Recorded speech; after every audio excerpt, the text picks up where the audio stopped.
Do të flasim për zgjedhjet në Maqedoni, për fitoren e Nikola Gruevskit, por gjithashtu edhe për rezultatin surprizë të shqiptarëve dhe influencën apo rolin e tyre që do të kenë në qeverinë e re. Me mua në studio është Afrim Kresniqi, analist dhe politolog. Mirë se erdhët në studio. Bravo.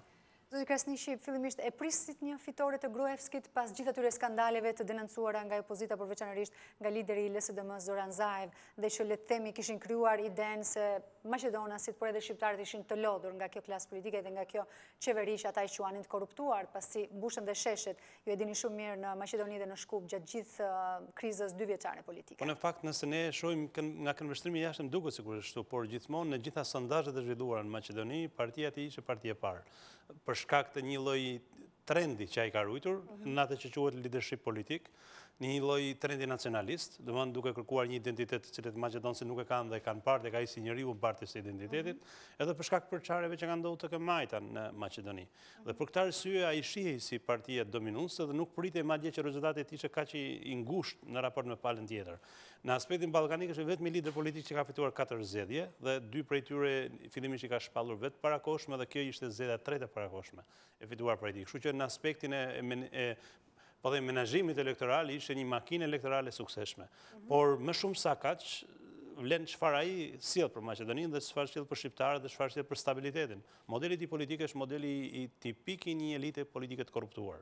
Një politikan që kontrollon mediat, kontrollon institucionet, kontrollon drejtësinë, kontrollon gjithçka tjetër. Veçanërisht çështja e mediave është kritikuar shumë shpesh nga dhe për shkak se ai ka dhe presidentin në krahun e tij dhe ka edhe elitën vendimmarrëse politike, shërbimi sekret ka arritur të ruaj kontrollin mbi këto dhe ky lloj kontrolli pati efektin e vet në rezultatin zgjedhor. Por çfarë do thotë kjo fitore e Gruevskit për Maqedoninë? Çfarë Maqedoni do të kemi ne? Mos harrojmë që një Maqedoni, le të themi, e korruptuar siç thatë dhe ju, me problem pa punësinë, me shumë probleme të tjera në shoqëri, le të themi ne do të kemi një rikonfigurim të asaj qeverie sërish dhe sot, apo le të themi një ndërhyrje ndërkombëtarëve apo një marrëveshje e re mes tyre dhe një reflektimi Gruevskit do të sjellin një mënyrë tjetër qeverisje.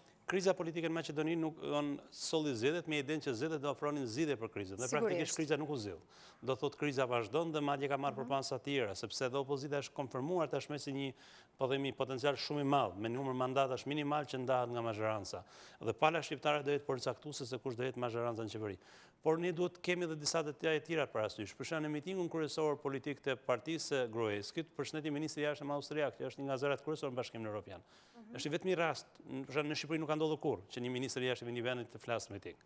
Pse ndodhi kjo në Maqedoni? Sepse për perëndimorët, për Maqedoninë kishte rëndësi stabiliteti dhe ai shikoi si njeriu që sjell stabilitet pavarësisht standardeve të demokracisë.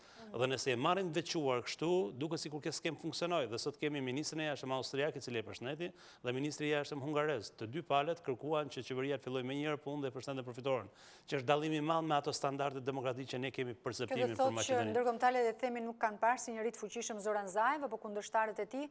Midis stabilitetit dhe demokracisë ndërkombëtare kanë zgjedhur stabilitetin dhe stabiliteti është reflektuar tek rasti i, po themi, Gruevskit dhe atë çfarë ai përfaqëson në Maqedoni. Po është edhe pak si paradoks, sepse gjatë kohës kur ka qeverisur Gruevski është folur shumë për influenca ruse në Maqedoni, apo jo? Dhe le të themi ky proces zgjedhor ishte parë si shumë një test i drejt për drejt për rrugën europiane të Maqedonisë. Çfarë ndodh në këtë rast? Maqedonia është vend i vogël, nuk është lojtar i madh gjeopolitik dhe nuk arrin dot të krijojë një rivalitet, po themi, mes perëndimit të Rusisë. Por mbetet një vend strategjik për Shtetet e Bashkuara të Amerikës dhe për Bashkimin Evropian dhe ajo çfarë bën atë strategjike është pikërisht përbërja multietnike dhe kjo lloj përbërje ne duhet ta shohim nga këndvështrimi shqiptar. Nga këndvështrimi shqiptar, për shembull, fushata elektorale e Gruevskit ishte një, po themi, një dezastër me kuptimin e plot fjalës. Ai e bazoi të gjithë fushatën kundër elementeve të marrëveshësorit dhe kundër pozitës shqiptarëve, duke kërkuar që të marrë vetëm si parti votat, 62 mandate për qeverisur vetëm. Fal Zotit nuk ndodhi kjo gjë, sepse nëse kjo do ndodhte do ishte lajm shumë më i keq për shqiptarët. Në kushtet aktuale ai është i detyruar të nënshtrohet partive shqiptare dhe të kërkojë bashkëpunimin e tyre për bërë mazhorancë, ndryshe nuk ka shans për të pasur një mazhorancë solide. Ndërkohë që mund të jetë, po themi, një nga skenaret kryesorë për cilët sot flitet në Maqedoni, është që ai mund mos jetë i mandatuar për kryeminist dhe për shkak të një lloj konflikti personal që ka krijuar me gjithë elitën politike në Maqedoni. Ndërkohë ky është një rezultat surprizë të partive shqiptare. Jo se nuk prite, sepse përgjatë gjithë kohës që ato kanë qenë në qeverisë nuk kanë adresuar asnjë nga problemet e shqiptarëve kyçe, siç është zyrtarizimi i gjuhës apo edhe pjesa e administratës, pra punonësit e administratës, cilëve nuk u njihet kjo e drejtë. Megjithatë, u ndëshkuan me sa duket nga gjithë elektorati shqiptar me votë, por kjo votë i vajti Zaevit. Është interpretueshme, është Është interpretueshme shumë edhe kjo. interesante se për herë të parë shqiptarët shkëputen nga etnia e tyre. Është interpretueshme. Për shembull, ne në palën shqiptare kemi një parti të re politike dhe kjo përbërë një njërisi. Nëse zoti, po themi Zela ishte diku një aktor politik i ndarë nga PD-ja dhe krijimi një fraksioni politik, ne kemi partinë Lëvizja Besa, e cila ishte krejt formacioneri politik dhe kjo arriti të marrë një numër mandatesh konsiderueshëm. 5 mandate. Çfarë do thotë që pavarësisht numrave, do thotë ka një frym ndryshimi. Dhe kjo frym do rritet në të ardhmen. Dhe elektorati e kuptoi që Partia Shqiptare ka një opozitë fortë, le të themi në këto momente? sepse ne kemi pas dy gara në Maqedoni, kemi pas një garë midis Maqedonisë dhe shqiptarëve dhe një garë tashpër midis shqiptarëve. Partitë tradicionale shqiptare bëjnë garë kundër njëri tjetrit, nuk bëjnë me palën maqedonëse. Ajo çfarë ndodhi me lëvizjen socialdemokrate në Maqedoni është ndryshe. Ata përfituan nga situata për shkak se pala tjetër ishte shumë nacionaliste dhe ofruan kandidim shqiptar duke eksperimentuar për shkak zhgënjimit të madh që Komiteti Shqiptar kishte tek partitë tradicionale.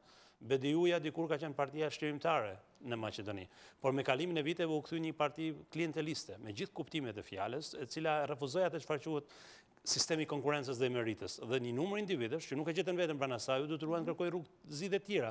Kështu që rënja e pushtetit të BDI-s dhe krijimi i një numri më të madh aktorësh politik dhe rënja e PDSH-s për mua konsiderohen në risi pozitive sepse është votë e mençur elektoratit kundër tyre. Tek teza se numri i mandateve përcakton, po themi, fituesin dhe zgjedhësin në Maqedoni nuk funksionon. Ne kemi pas një mandat të zotit Gruesi, kur ai kishte mbi 60 mandate si parti dhe nuk kishte nevojë për partner shqiptar. Dhe partner shqiptar ishin thjesht sepse i detyronte konventa ndërkombëtare, marrëveshja ndërkombëtare. Në rastin konkret ai do jetë i detyruar, nuk bën dot mazherancë pas shqiptarët. Kështu që një numër shumë i vogël i votave shqiptarëve, nëse përdoren me mençuri dhe nëse përdoren me një sens jo përfitimi klientelist, po përfitimi kombëtar, atëherë mund të arrijë rezultate shumë më tepër se sa 30-29 deputet që kemi pas në mandatet e kaluara. Por pse votuan Zaevin? Kishte një pjesë të konsiderueshme e votave shqiptarëve që shkuan për opozitën sepse maqedonase. nuk kishin alternativë brenda partive shqiptare, sepse parcelizimi ishte shumë i ashpër dhe partitë atje dallojnë njëra me tjetrën.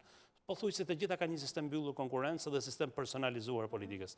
Në aspektin politik, po them, janë të vetmit kryetarë partive që ne njohim në Europë, që fitojnë zgjedhje dhe nuk marrin poste vetë, e delegojnë, dhe thonë sillen jo si kryetar parti, sillen si pronar dhe delegojnë ministra duke ndryshuar në mënyrë vazhdueshme. Nëse ju mëni sot listën e deputetëve zgjedhur në Maqedoni, nga deputet shqiptar me përjashtim të 2-3 individëve nuk janë politikan karriere, nuk janë emra publik dhe nuk kanë ndonjë kualifikim të tillë politik që përbëjnë një standard për çfarë kërkojnë shqiptarët atje. Kështu që me ngjarjen Kumanov dhe me disa ngjarje tjera u tregua që BDI-ja ka një goditje dhe kjo goditje u dha në këtë mënyrë indirekt duke përfaqësuar, por nëse dy shqiptarët që kanë fituar mandate dhe me Partinë Socialdemokrate qëndrojnë korrekt identitetit tyre, unë nuk e shoh ndonjë problem të madhor këtë gjë, kalimin e mandateve. Në fund fare Maqedonia është vendi i përbashkët i shqiptarëve dhe maqedonisëve dhe do duhet gjejë një formulë të tillë bashkëpunimi dhe në të ardhmen. Jo, përkundrazi, nuk është problem, madje duket pozitive, por a ka ndikuar fakti që për shembull Zoran Zaev në gjatë fushatës së tij ka bërë fushat në çdo fshat ku kishte shqiptar, pavarësisht le të themi dominancës maqedonase apo shqiptare, përkundrazi ai kishte qëllim që të shkonte te zonat me shqiptar, duke u premtuar atyre që nëse do të vinte në pushtet do trajtonte gjitha problemet e injoruara nga vetë shqiptarët, pra një maqedonës që u Në fakt në terma konkrete ai nuk ka premtuar me përjashtim të gjuhës, rishikimi i gjuhës nuk ka premtuar gjëra konkrete, më shumë ka pas retorik. Problemi nuk është ndikuar për shkak vizitave të tij, por është ndikuar nga një lloj sensi, po themi, reagimi, revolte nga brenda dhe nevoje për t'i dërguar diku vota dhe dy individet përsëris, dy vitet e zgjedhur, janë individ me integritet dhe nëse ata na përfaqësojnë atë çfarë quhen integritetin shqiptar, po themi problematikën shqiptare brenda Partisë Socialdemokrate, kjo është lajm i mirë, sepse i detyrojnë partitë maqedonëse mos jenë ekstremiste nga brenda në raport me shqiptarët. Madje unë do doja që të njëjtën gjë të kishim edhe në partinë e zotit Gruesi në mënyrë që të krijohet një lloj fryme më liberale, funksionale. E njëjta gjë funksionon edhe në partinë e Gjukanovićit në Ulqin dhe në Podgoricë, po ashtu kemi disa parti tjera në Kosovë ku ka pasur, po themi, ndërthurje të tjera. Kjo nuk përbën shqetësim, sepse kjo kategoria ndarje prerë shqiptar maqedon, çfarë kanë bërë shqiptar kur kanë marrë mandatin? Shqiptarët kanë vite që i votojnë dhe çfarë kanë bërë? Kanë pasuruar veten e tyre dhe kanë shikuar rrethin e tyre. Kështu që ata kanë përdorur kartën shqiptare për pushtet personal dhe këto lloj zgjedhësh treguan që nuk mund të vazhdohet me këtë mekanizëm. Dhe çfarë tregon kjo? Pra pikërisht fakti që shqiptarët u ndan për herë të parë nga etnia e tyre. Është pozitive kjo për Maqedoninë në tërësi, le të themi. Sepse shpeshherë këto polemikat shqiptar-maqedonas. Unë personalisht e shoh me pozitivitet. Unë e shoh me idenë që politika detyrohet tani për të kaluar nga ndjenjet nacionaliste, ekstreme dhe identiteti në programe dhe një alternativë dhe një debat krejt tjetër, një debat prekshëm për probleme konkrete etj etj. Dhe është një lloj presioni pozitiv që u bë partive shqiptare, sidomos PDI-s dhe PDSH-s, për të reformuar nga brenda, sepse është lehtë i thuash pse u ndan partitë, pse u nda elektorati. Po ndahet elektorati kur partia kryesore që i përfaqëson nuk i përfaqëson më. Kështu që ata kërkojnë rrugëzit e tjera, kështu që duhet kërkuar gabimi tek vetja. Dhe unë prisa që mbrëm dikush paraqisë dorëheqje, madje një përgjegjësi publike. I paraprit dhe pyetjes time, veçanërisht Partia Demokratike Shqiptare Menduthaçit, e cila mori vetëm 2 mandate dhe pikërisht po do duhet ideja është një duhet kuptojmë që nëse nuk ndërtohet demokracia apo nuk aplikuam demokraci. Dhe një numër incidentesh ishin krejtësisht pa nevojshme. Retorika shumë ashpër personale kundër njëri tjetrit. Po dhe ky lloj tendence që gjithë kanë dalë fituar kur praktikisht numri shqiptarëve në parlament është shumë i vogël, do thotë që ka një nonsens që nuk shkon te histori dhe priteshin ndërheqje dhe unë pres ndodhin ndërheqje. Megjithatë, zoti Thaçi ka paralajmëruar, tha unë marr përgjegjësinë, por se çfarë nuk kuptonte me këtë. Të gjithë edhe zoti Ahmeti mori tha marr përgjegjësinë, por Maqedoni marr përgjegjësinë do thotë që asgjë. Thjesht do rishikoj qëndrimin në zgjedhjet e ardhshme. Dhe ky është lajm i keq për standardet e demokracisë atje. Sa janë dobësuar ndërkohë këto dy parti? Le të themi deri para se PDSH-ja të bashkohej koalicionit qeverisës, ishte ajo partia që bënte një lloj opozite, por menjëherë interesat personale duket se sfumuan gjithçka dhe u bën dy parti në një, le të themi në mënyrën e perceptimit dhe të bërë qeveri. Çfarë kuptuam ne nga këtë zgjedhje është që dy lloj misionesh që patën partitë politike shqiptare, është misioni shërimtar i BDI-s dhe misioni Arber Xhaferit, misioni liberal intelektual, në këtë zgjedhje treguan që kanë mbaruar misionin e tyre. Do thot asnjë nga këto parti nuk i mbartin me këtë ideale dhe nuk mund ta tundin me këtë flamur. Dhe elektorati nuk i beson me gjëra të tilla. Problemi është tjetër, me çfarë do zëvendësohet kjo krizë politike. Dhe ne kemi një parti të re politike, e cila pavarësisht pozitivitetit saj në thelb përbën një shqetësim ndërkombëtar, po dhe shqetësim për Tiranën edhe për ata shfaqjuar elitat brenda votës shqiptare, sepse ka një konotacion fetar brenda saj. Dhe identifikimi me fen sado që është i pranueshëm një mjedis si Maqedonia, në aspektin e përfaqësimit të shqiptarëve me perëndimin, është një diçka që nuk është, po themi, nuk i përshtatet, nuk përputhet dhe është ecje kundër trendit të kohës. Dhe liderit politik dhe grupi deputetëve, 5 deputetëve do duhet ta lexojmë mirë këtë mesazh për të mbajtur, po themi, për të përcaktuar pozicionet të cilat nuk nisen nga interesat afaqshkurtra të numrit votuesve, sidomos atyre që janë fanatik besimtar, por do duhet të shohin shumë më gjerë për të ndërtuar parti demokratike siç funksionon. Ne kemi rastin, po themi, e partisë në Turkë në Bullgari, ka funksionuar një parti për vite me radhë dhe ka përcaktuar madje mandate qeverisë. Pse Partia Shqiptare nuk arrin të gjejë marrëveshjen për këtë gjë?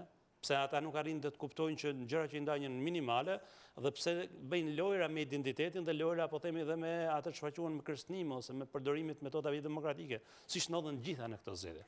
Partitë shqiptare në Maqedoni, le të themi, kanë qenë ai zëri i drejtë për drejtë ose përfaqësia e drejtë për drejtë e komunitetit shqiptar atje. Nëse këto parti humbasin këtë rol dhe shqiptarët nuk i besojnë më tyre, por besojnë partive maqedonase, siç ndodhi në këtë rast, ku shumë vota shkuan për opozitën maqedonase, çfarë duhet bëjnë këto parti që të mbajnë gjallë rolin e tyre, sepse le të themi në një farë mënyrë dalin jashtë funksioni apo jo? Në fakt, Maqedoni parti funksionon ndryshe. Për shembull, nëse ju shikoni mitingjet elektorale, shumë më tepër ju shkojnë partive në Tetov në mitingje sesa ju shkojnë partive në Tiranë. Kështu që numri i qytetarëve fanatik pas partive është jashtëzakonisht i madh.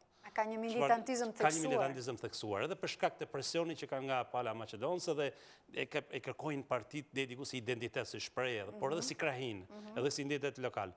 Por problemi për mua është shqetësimi nis pikërisht në momentin që partitë shqiptare përcaktojnë kabinetin qeverisë. Çfarë ndodh?